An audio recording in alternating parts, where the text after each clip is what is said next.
अच्छा, ये हम सबके साथ कभी ना कभी तो ज़रूर हुआ है। किसी से मिलते हैं, वो अपना नाम बताते हैं और बस कुछ ही सेकंड में नाम दिमाग से गायब। बड़ा ही आम और थोड़ा शर्मिंदा करने वाला अनुभव है ना?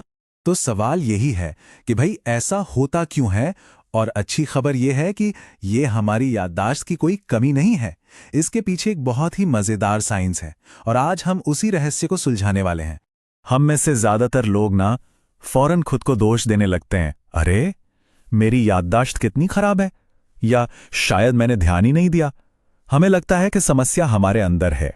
लेकिन असलियत कुछ और ही है। ये याददाश्त की नाकामी नहीं है, बल्कि ये इस बात का संकेत है कि हमारा दिमाग कितने स्मार्ट तरीके से जानकारी को फिल्टर कर रहा है। साइकोलॉजिस्ट कहते हैं कि हमारा दिमाग कोई कैमरा नहीं है जो सब कुछ रिकॉर्ड करता जाए। नहीं, ये तो एक सुपर स्मार्ट कंप्यूटर की तरह है जो लगातार ये चुनता है कि क्या रखना है और क्या जाने देना है।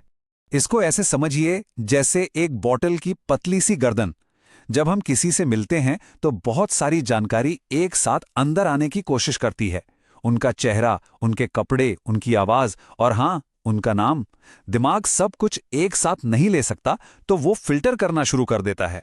तो चलिए उन 5 बड़े कारणों को समझते हैं कि आखिर हमारा दिमाग नामों को ही क्यों फिल्टर करके बाहर कर देता है। पहला और सबसे बड़ा कारण, हमारे दिमाग के लिए नाम सिर्फ बेतरतीब शब्द होते हैं, बेमतलब। जरा सोचिए, राहुल नाम से उस इंसान के बारे में कुछ भी पता नहीं चलता, लेकिन अगर कोई कहे कि मैं एक बेकर हूं तो दिमाग फौरन उसे एक तस्वीर से, एक काम से जोड़ लेता है। नामों के साथ ऐसा कोई हुक, कोई जुड़ाव होता ही नहीं है, इसलिए दिमाग उसे जाने देता है। और ये सिर्फ कोई कही सुनी बात नहीं है, साइंस भी यही कहता है।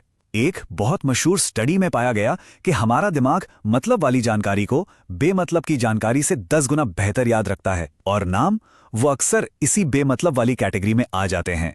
दूसरा कारण है बटा हुआ ध्यान, या जिसे कहते हैं डिवाइडेड अटेंशन। जब कोई अपना नाम बताता है तो हमारा दिमाग एक मल्टीटास्किंग मशीन बना होता है।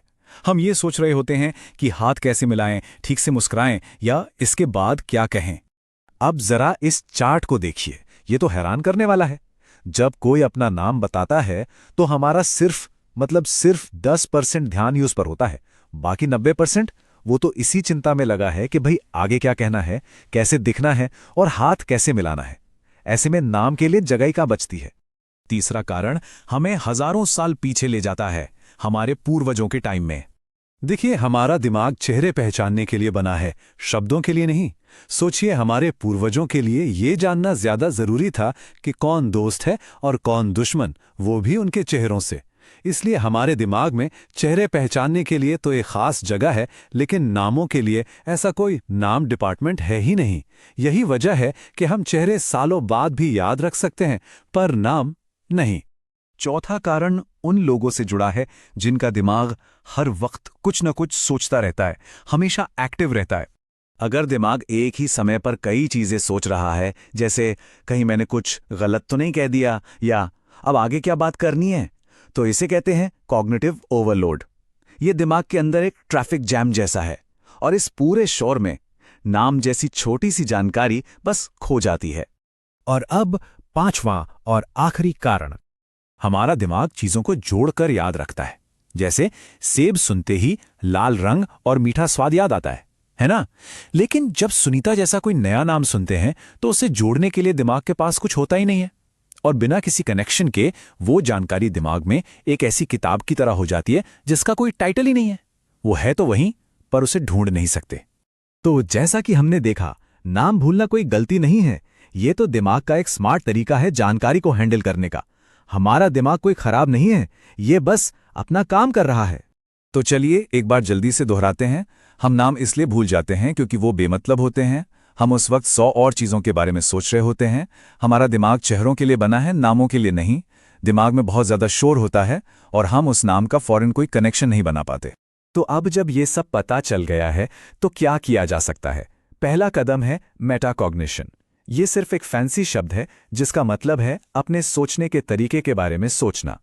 तो अगली बार जब किसी का नाम याद ना आए तो खुद पर सख्त होने की जरूरत नहीं है। बस याद रखिए, ये दिमाग के काम करने का एक बड़ा ही स्वाभाविक हिस्सा है। ये असफलता नहीं, बल्कि एक व्यस्त और कुशल दिमाग का संकेत है। और ये हमें एक बड़े सवाल पर सोचने के लिए मजबूर करता है। अगर हम ये समझ सकते हैं कि हमारा दिमाग नामों के साथ ऐसा क्यों करता है, तो सोचिए कि हम अपने सीखने की आदतों, अपने रिश्तों और काम करने के तरीकों के बारे में और क्या-क्या समझ सकते हैं। हमारे दिमाग के और कौन से छिपे हुए नियम हैं जिन्हें जानना बाकी है।